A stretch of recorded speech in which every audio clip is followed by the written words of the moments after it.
If you've read the Avatar: The Last Airbender comics, which you definitely should because they're amazing, then you know there are some very interesting characters, and I'm not just talking about our good friend Cabbage Man. Oh, my cabbages! I'm talking about the toughest opponent Aang has ever faced. General Old Iron. The General is a very old school and closed-minded spirit who hates humans and doesn't want anything to do with them. You know, typical angry spirit stuff. Now, be gone with you!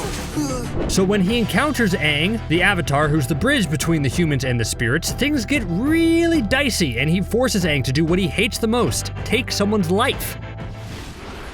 The Rift comics were one of the best trilogies in the Avatar comics because it focused on there being a rift between the spirit world and the physical world, as well as introducing us to the man of the hour, General Old Iron. He's a giant humanoid spirit with incredible strength and a nearly impenetrable suit of iron armor, who served as the antagonist of the story and was, in my opinion, the best villain of the comics. The Rift storyline is set about a year after Aang's showdown with the Fire Lord and is the third trilogy of the Avatar comics. It follows the Aang gang, without Zuko, and the Air Acolytes as Aang tries to revive Yangchen's festival for the first time in over 100 years. The Air Acolytes are essentially Aang's fan club.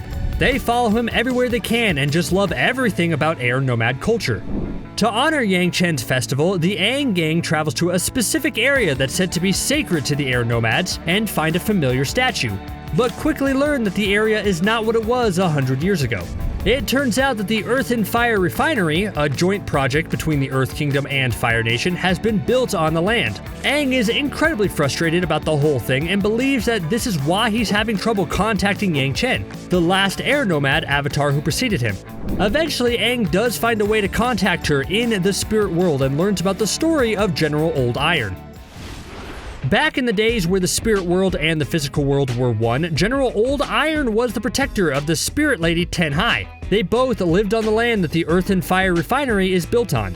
Eventually, humans moved into the area without asking the spirits, and Old Iron wanted to eradicate them for doing so, but Lady Tienhai said it was fine for them to live there.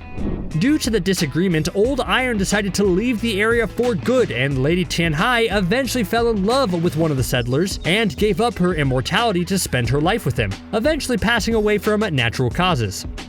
Of course, Old Iron sensed her death and invaded the town, assuming it was the humans who took her out.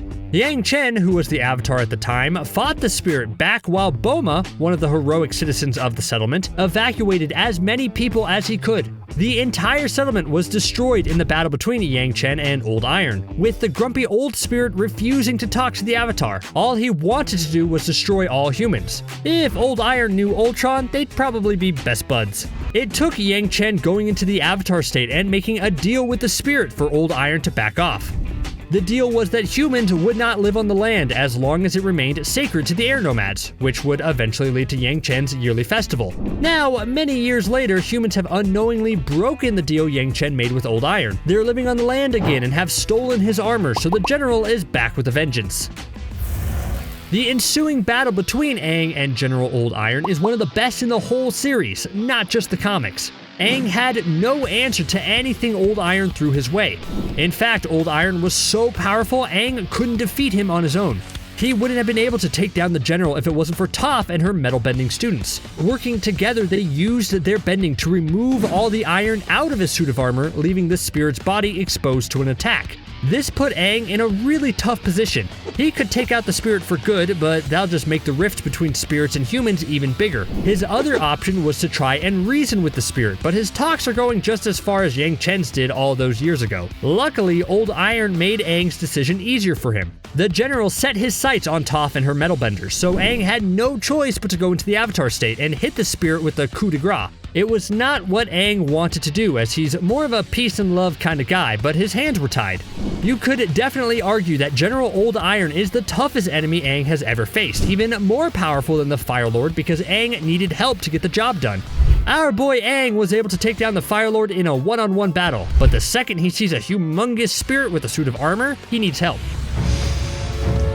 I think most of us would need help fighting a giant being from the spirit world, but the point still stands that General Old Iron was Aang's fiercest opponent.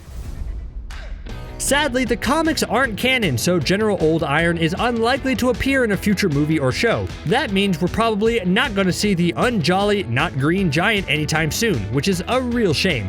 Still though, I'd love to see Avatar Studios reenact the events of the Rift anyway.